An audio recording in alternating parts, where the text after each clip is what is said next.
Amados irmãos e irmãs, a graça e a paz de Deus, nosso Pai, o amor de Jesus e a comunhão do Espírito Santo esteja com todos aqueles que forem alcançados por este programa. Trata-se do programa Pão da Palavra, da liturgia diária da comunidade Católicos em Dublin. Vamos iniciar este momento com uma prece ao Senhor. Em nome do Pai, do Filho e do Espírito Santo, você pode dizer amém. Sejam bem aceitas as palavras da minha boca e o meditar do meu coração. Ó Senhor, rocha minha e redentor meu. Em nome do Pai, do Filho e do Espírito Santo, você pode dizer amém. Vamos proclamar o Santo Evangelho. O Senhor esteja convosco. Ele está no meio de nós. Proclamação do Evangelho de nosso Senhor Jesus Cristo, segundo São João. Glória a vós, Senhor. Naquele tempo, disse Jesus, os discípulos disseram a Jesus: Eis, agora falas claramente e não usas mais figuras. Agora sabemos que conheces tudo e que não precisas que alguém te interrogue. Por isto cremos que tu vieste da parte de Deus. Jesus respondeu: Credes agora? Eis que vem a hora, e já chegou, em que vos dispersareis, cada um para o seu lado, e me deixareis só. Mas eu não estou só, o Pai está comigo. Disse-vos estas coisas para que tenhais paz em mim. No mundo tereis aflições, mas tende coragem. Eu venci o mundo. Palavra da salvação. Glória a vós, Senhor. Então, nós gostaríamos de pedir, antes de começarmos a nossa explicação, você que está nos ouvindo, se você pudesse compartilhar essa live, a fim de que outras pessoas possam ser alcançadas. E depois, se você tem alguma dúvida, você pudesse colocar essa dúvida, seja no Facebook, ou seja no YouTube, porque nós sempre lemos e, na medida do possível, procuramos dar um feedback. Se você pudesse, sobretudo quem vai nos acompanhar pelo YouTube, pudesse manifestar a sua, dar um feedback a esse nosso trabalho, seria uma alegria para nós.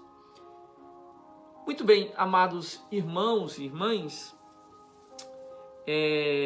vamos começar a nossa meditação observando o que Jesus disse, ou melhor, não o que Jesus disse. Aqui é curioso porque o Evangelho sempre começa assim, disse o Senhor, e neste caso o Evangelho começa com a palavra dos discípulos, né?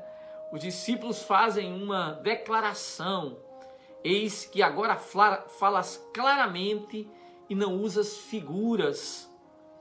Agora sabemos que conheces tudo e que não precisas que alguém te interrogue. Vejam bem, essas palavras dos discípulos,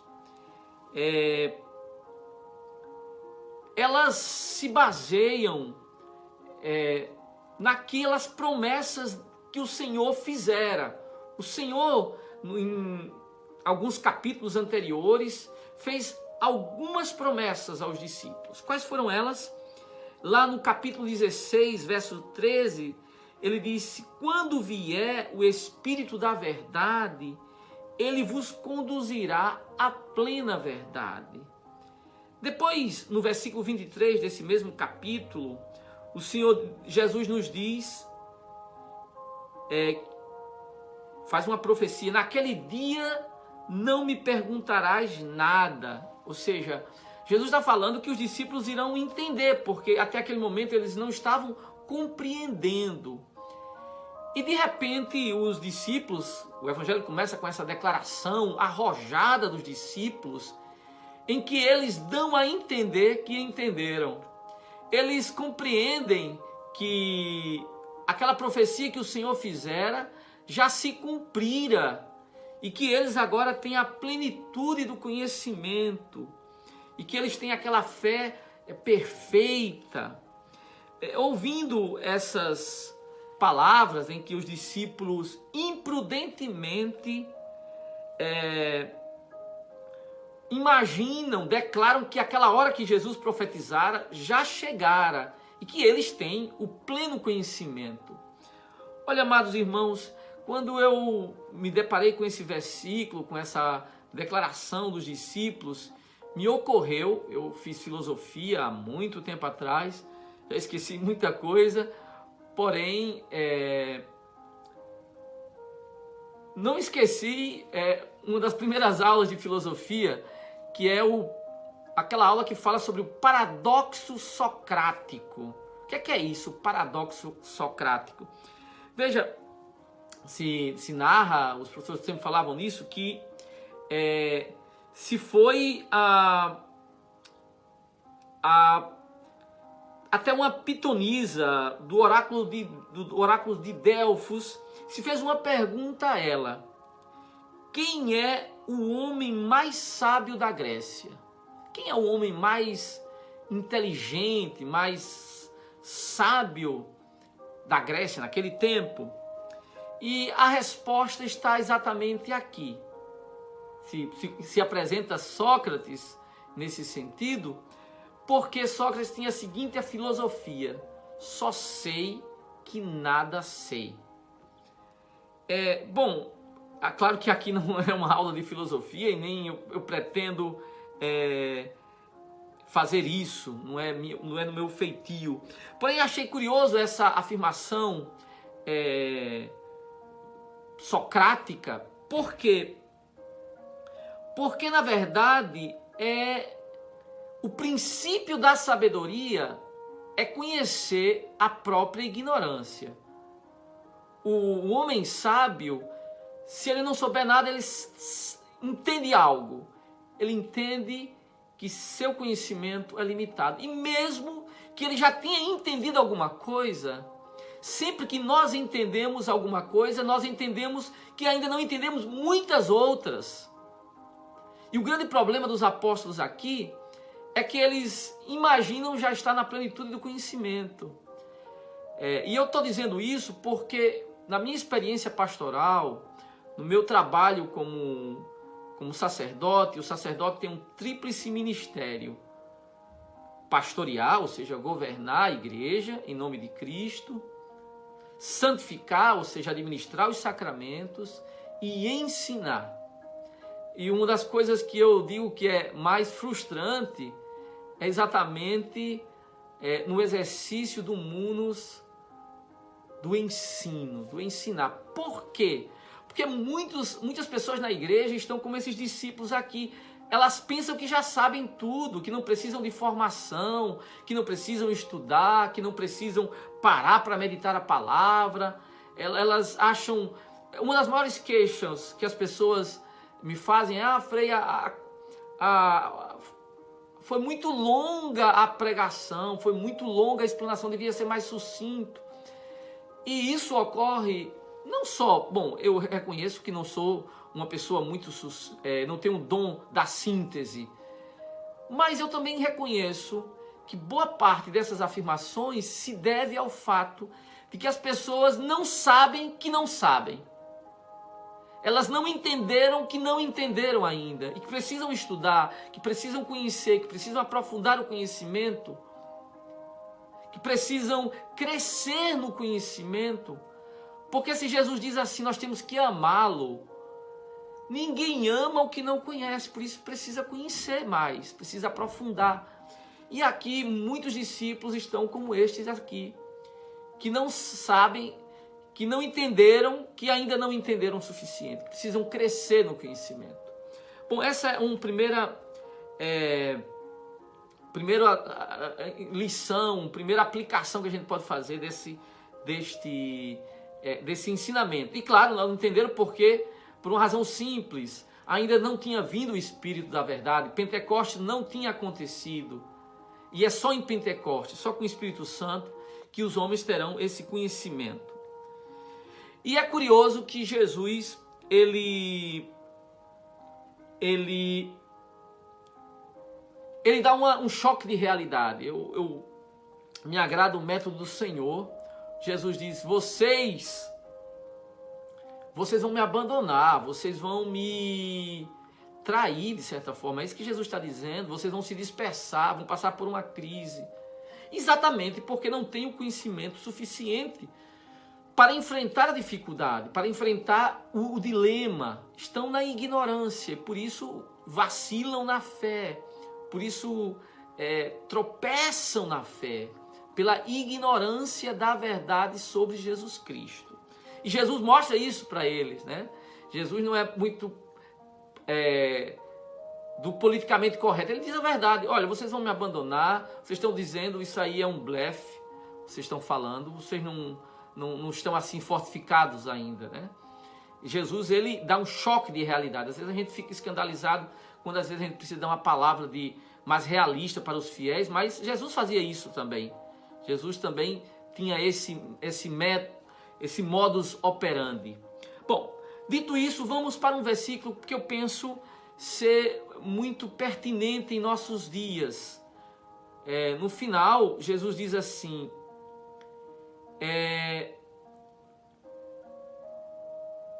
disse-vos estas coisas para que tenhais paz em mim.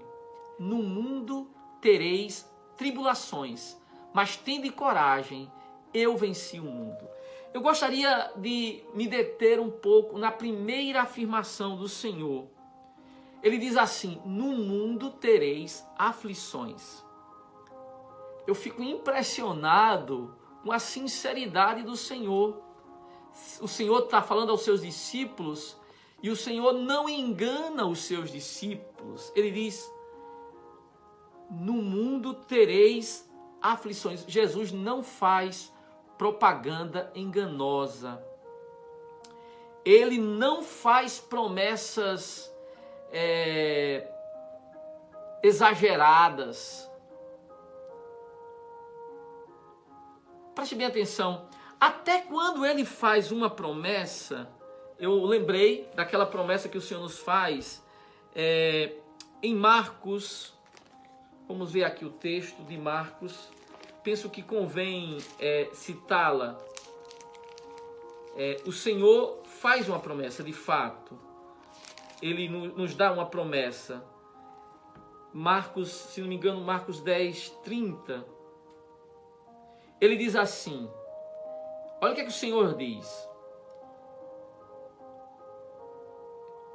Eis que nós que deixamos tudo e te seguimos. Jesus respondeu, em verdade, o versículo 29. Em verdade vos digo, quem tem deixado casa, irmãos, mãe, pai, filhos, terra, por minha causa e por causa do Evangelho, que não receba 100 vezes mais agora neste tempo, casa, irmãos, irmãs, filho, terra. Ele faz uma promessa grandiosa aqui, vai receber 100 vezes mais. Só que muita gente se esquece de ler o resto da frase. Ele promete o cêntuplo neste mundo, ainda neste mundo, mas ele dá ali uma condição, um modo com o qual você vai receber essas bênçãos. Ele diz o quê? Com perseguições. Então tem muita gente que lê a promessa de Jesus, só que não lê essa parte, com perseguições, com dificuldades, com tribulações. E aí quando vem as tribulações, as perseguições, a pessoa fica achando estranho. Mas veja bem, Jesus não prometeu o céu na terra. Veja, Jesus não promete o céu na terra. Jesus promete o céu no céu. Quem promete o céu na terra não é Jesus. Quem é que promete o céu na terra? Eu vou dizer para você entender quem é que promete o céu na terra. Se você pegar a Bíblia em Gênesis 3, você vai ver 3:4. A serpente então disse à mulher: não morrereis, mas Deus sabe que no dia em que dele comerdes, vossos olhos se abrirão e sereis como deuses. Ou seja, quem promete o céu na terra é o demônio. Veja o que é que o demônio disse ao próprio Jesus. Lá em Mateus, você pode me acompanhar, Mateus 4, versos 18. Tornou o diabo a levá-lo para um monte muito alto e mostrou-lhe todos os reinos do mundo com seu esplendor e disse-lhe: tudo isso te darei se prostrado por terra me adorares. Quem promete o céu na terra não é Jesus. Jesus sobre a terra disse: no mundo tereis aflições. Curiosamente, as ideologias dos últimos séculos têm prometido o céu na terra.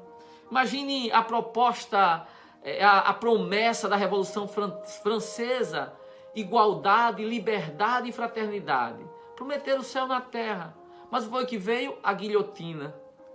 Veja, o que é que nos prometia o comunismo? Igualdade. O que é que veio? A ditadura, os gulags. O que é que veio? Perseguição, morte, destruição. As grandes ideologias fazem promessas maravilhosas, acabar com o mal. E o que fazem? Criar um mal ainda maior. O nazismo, a raça pura, o que é que veio? O holocausto. Uma raça ficou com as mãos banhadas de sangue. Veio os campos de concentração. O feminismo promete o empoderamento da mulher, promete libertar a mulher. O que é que transforma a mulher? Destrói a feminilidade. Porque destrói algo que é típico da mulher, a maternidade, transformando a mulher em assassina dos próprios filhos. As ideologias, irmãos, têm algo de diabólico. As ideologias nesse mundo fazem uma promessa, prometem o céu na terra, mas a única coisa que conseguem fazer é transformar a terra no inferno. Bom, não é bem o inferno ainda, porque o inferno tem algo um pouco de diferente. Porém, o que eu queria dizer é que Jesus, ele não promete o céu na terra. Ele promete o céu no céu. Como é que eu sei disso? Leia Mateus no capítulo 5. Você vai ver claramente o que é que Jesus diz. Não serei eu falando. Ele diz assim: Bem-aventurados sois quando vos injuriares e perseguirem, e mentindo disserem todo mal contra vós por causa de mim. Alegrai-vos e regozijai-vos, porque grande é a vossa recompensa no céu. Jesus não promete o céu na terra, ele promete o céu no céu. Na terra ele diz: no mundo tereis aflições, no mundo tereis tribulações. Ele não promete o céu na terra. Essa promessa é uma promessa diabólica. É a do diabo e das ideologias. Que, por sinal, as ideologias têm um ódio da religião, né? Por que será? Devem ter algum parentesco aí. Um parentesco. Bom, tendo dito isso, vamos para o último ponto e assim a gente encerra a nossa meditação. Qual é o último ponto? Jesus diz assim: no mundo tereis aflições, mas ele diz: coragem. Olha essa palavra do Senhor. Coragem. Coragem. Em algumas traduções se diz: tende bom ânimo. Tende ânimo, né? Eu fui ver o verbo tarsel. Pode ser traduzido tanto como coragem. Tenham coragem, não tenham medo. E também tendo bom ânimo. Por que é importante? O ânimo, a coragem é um atributo da alma. É aquilo que me dá disposição para a vida. É um agente, a coragem é um agente ativador das minhas ações. Se eu tiver sem coragem, eu não faço nada, eu fico paralisado. Então, a falta de ânimo, a falta de coragem paralisa o homem, deixa o homem na inércia. Mas Jesus diz, tende bom ânimo, tende coragem. Não é só o ânimo, mas é um bom ânimo. E aí você poderia dizer assim, mas Frei, nós estamos em plena pandemia. Como ter ânimo? Irmão, não sou eu que estou dizendo tende bom ânimo a você, é Jesus. Deixa eu dizer para vocês, a palavra de Deus é a Bíblia é o único livro que quando eu leio, o próprio autor está falando. O autor está presente. Então não sou eu que estou dizendo tende bom ânimo a você, tende coragem a você. É o Espírito Santo. Aí você vai dizer assim, mas Frei, como ter esse bom ânimo? Como ter essa coragem? Eu vou dar aqui 3 conselhos para aquele que desejar ter um bom ânimo, ter coragem, não se deixar abater. 3 pequenos conselhos. Veja, eu lembro que naquela passagem de Marcos 5, versos 34, tem a história da hemorroísa. Bom, a história começa antes. Marcos 5. Aquela mulher já tinha feito tudo o que era possível para se livrar daquela doença, daquela enfermidade. Aquela mulher escuta que Jesus está ali. E aquela mulher dá um jeito de chegar perto de Jesus. E quando toca, a mulher fica curada. Jesus olha para ela e diz o quê? Lá em Marcos 5,34, a tua fé te salvou. Você quer ter bom ânimo? Tenha fé. Tenha fé em Deus, tenha fé em Jesus.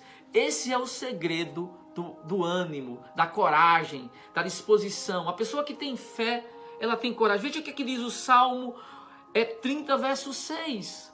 O choro, irmãos, pode durar a noite inteira, mas de manhã a alegria logo vem. Por isso tenha fé. Se você tem fé, você vai passar pelo choro, mas você tem a certeza que a alegria virá. Lá o Salmo 34, verso 19 diz, muitas são as aflições dos justos, mas o Senhor as livra de todas. Então, irmãos, quem tem fé já sabe onde tudo isso vai dar. O Senhor vai nos livrar desse mal, o Senhor vai nos livrar. Ou você podia ler também Romanos 8,19, onde o apóstolo Paulo nos diz, os sofrimentos do tempo presente nem merecem ser comparados com a glória futura que o Senhor já nos revelou. Então, irmãos, quando uma pessoa tem fé, ela sabe tudo isso, então ela enfrenta todas essas realidades com coragem, sem temor, sem medo. Por isso, irmãos, coragem, tenha fé. O segredo para ter esse bom ânimo é a fé. A fé em Jesus, a fé em Deus. Bom, uma outra dica para nós termos esse bom ânimo é exatamente aquela que o Jesus está nos prometendo. Qual é? É o Espírito Santo. Para ter bom ânimo, você precisa do Espírito Santo. Veja o que nos diz São Paulo no capítulo 14, versos 22. Confirmava o ânimo dos discípulos, exortando-os a permanecerem na fé e dizendo-lhes, é preciso passar por muitas tribulações para entrar no reino de Deus. São Paulo confirmava os fiéis, dizendo que eles tinham que ficar firmes. E isso, irmão, se faz. Ele dizia isso porque ele estava com o Espírito Santo dentro, que o movia todos os apóstolos. Veja o que diz São Paulo no capítulo 20, versos 22. Diz assim, agora acorrentado, ou seja, ligado pelo Espírito, dirijo-me a Jerusalém, sem saber o que me sucederá, senão que na cidade santa, senão que de cidade em cidade, o Espírito Santo me adverte dizendo que me aguardam cadeias e tribulações. Então veja, Paulo sabia pelo Espírito Santo que o que o aguardavam eram cadeias e tribulações, mas ele estava todo animado, todo empolgado. Estava lembrando aqui da história de Santo Inácio de Antioquia. Ele sabia que andava para Roma para ser martirizado, mas ele ia animado, cheio de fé. Por quê? Porque ele tinha o Espírito Santo. Então, amados irmãos e irmãs, o segredo é o Espírito Santo. Fique cheio do Espírito Santo. Peça o Espírito Santo. O segredo do bom ânimo é ter a alma do crente, que é o Espírito Santo. E por fim, o último conselho para ter bom ânimo irmãos, é a palavra de Deus. A palavra de Deus. O Salmo 119:16 diz assim: vivifica-me segundo a tua palavra. A palavra de Deus nos fortalece, nos ilumina. O Salmo nos diz: tua palavra é lâmpada para os meus pés. É por isso que nós estamos pregando a palavra aqui. Por que nós estamos durante 5 dias fazendo esse programa? Porque nós cremos que nesse tempo difícil, nada pode nos dar mais ânimo do que a palavra de Deus. Nada é mais fortalecedor do que a palavra de Deus. Algumas pessoas não param para ouvir a palavra, infelizmente. Passam meia hora ouvindo o jornal e diz que passaram alguns minutos aqui, 1 hora ouvindo jornais, comentaristas. É muito tempo. Não, irmãos, não. A palavra de Deus nos fortalece. Veja o que é que diz a carta aos Hebreus, no capítulo 4, versos 12, sobre a palavra. A carta aos Hebreus, capítulo 4, versos 12. Eu vou ler para vocês. Tua palavra é viva e eficaz, mais penetrante que uma espada de 2 gumes, penetra até dividir a alma e o espírito, as juntas e as medulas, e julga a disposição e as intenções do coração, e não há criatura oculta a sua presença. Amado, tua palavra é viva e eficaz. Quer ter bom ânimo? Medite a palavra de Deus. A palavra de Deus é uma força. Jesus diz: nem só de pão vive o homem, mas de toda a palavra que sai da boca de Deus. Então a palavra de Deus deveria ser o nosso alimento. Infelizmente nós passamos muito tempo ouvindo palavras humanas, mundanas, mas não a palavra. Escute o que eu já disse antes. Este é o único livro que o seu autor está presente quando se lê este livro. O próprio Deus fala contigo, o próprio Espírito Santo, o autor, porque tudo foi escrito por ação do Espírito, por inspiração do Espírito. Então essa palavra lhe dá força. Você não está sentindo o quão poderosa é a palavra de Deus? Se você acredita no poder da palavra, diga: eu creio no poder da palavra, e essa palavra que vai me fortalecer. Os dias são maus, o tempo é difícil, mas o Senhor está dizendo a mim e a você: coragem, eu venci o mundo. Tende paz em mim. A nossa paz nos vem do Senhor. Amados, eu gostaria de encerrar este momento, essa meditação, dizendo para você: tenha coragem, tenha bom ânimo. Os dias são difíceis. Jesus não prometeu, irmãos, eu repito, o céu na terra. Ele prometeu o céu no céu. Neste mundo é dificuldade, neste mundo é tribulação, mas não importa. Ele venceu o mundo e a vitória dele é nossa vitória. E ontem nós celebramos a ascensão, já sabemos que nosso Senhor é vitorioso no céu, é glorioso no céu. Se você crê, diga amém. Se você crê, diga aleluia. Ele é vitorioso no céu, ele está vitorioso, então ele já é o vencedor. A nossa cabeça está gloriosa no céu. Embora nós estejamos na peregrinação, nós já participamos da sua glória. Que o Senhor nos abençoe, que o Senhor nos ajude. Tende bom ânimo. Louvado seja nosso Senhor Jesus Cristo. Queria nesse momento agora dar uma bênção para aqueles que estão nos ouvindo. Pedir que o Senhor abençoe a sua semana, abençoe o seu dia, abençoe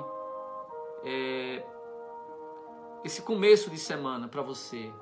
Se você quiser receber essa bênção, se quiser colocar alguém em oração, a gente gostaria de agradecer, louvar a Deus pelos aniversariantes do dia, o nosso irmão Felipe, que está aniversariando hoje, membro da nossa comunidade, e tantas outras pessoas. Então, que o Senhor possa abençoar.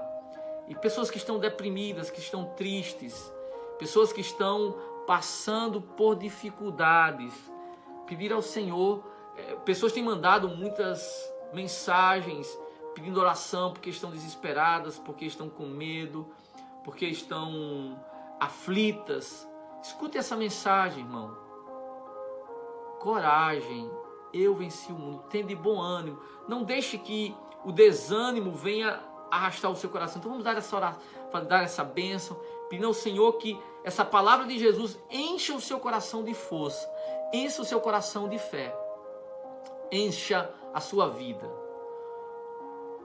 O Senhor vos abençoe e vos guarde, mostre a sua face, tenha compaixão de vós, volva para vós seu olhar de Pai e vos dê a sua paz. Abençoe-vos o Deus Todo-Poderoso, em nome do Pai, do Filho e do Espírito Santo. Amém. Peçamos também a intercessão de São Miguel Arcanjo. Peçamos o seu auxílio. São Miguel Arcanjo, defendei-nos no combate, sede o nosso refúgio contra as maldades e ciladas do demônio. Ordene-lhe Deus, instantemente o pedimos. E vós, príncipe da milícia celeste, pela virtude divina, precipitai no inferno a Satanás e a todos os espíritos malignos que andam pelo mundo para perder as almas. Amém. Pediria só que, se você puder nos ajudar a levar essa palavra a outras pessoas, pudesse compartilhar esta live. Eu pessoalmente, eu acredito muito na pregação e no poder da palavra. E acredito que talvez exista alguém que está desanimado, que precisa entender que ela precisa ter fé em Deus, que ela precisa se encher do Espírito Santo, que ela precisa se firmar na palavra de Deus. Quem sabe, se você transmitir esta palavra, pode alcançar a outras pessoas e ajudar a outras pessoas também, esta meditação. Então, se você puder compartilhar, Deus vai certamente abençoar por isso. Você também pode dar o seu feedback, o que você entendeu dessa meditação, se essa meditação de algum modo lhe abençoou, se essa meditação está lhe fazendo bem. Então você pode também partilhar, você pode também dar o seu feedback. E por fim, um bom dia a você, uma semana abençoada, que o Senhor esteja contigo. Louvado seja nosso Senhor Jesus Cristo.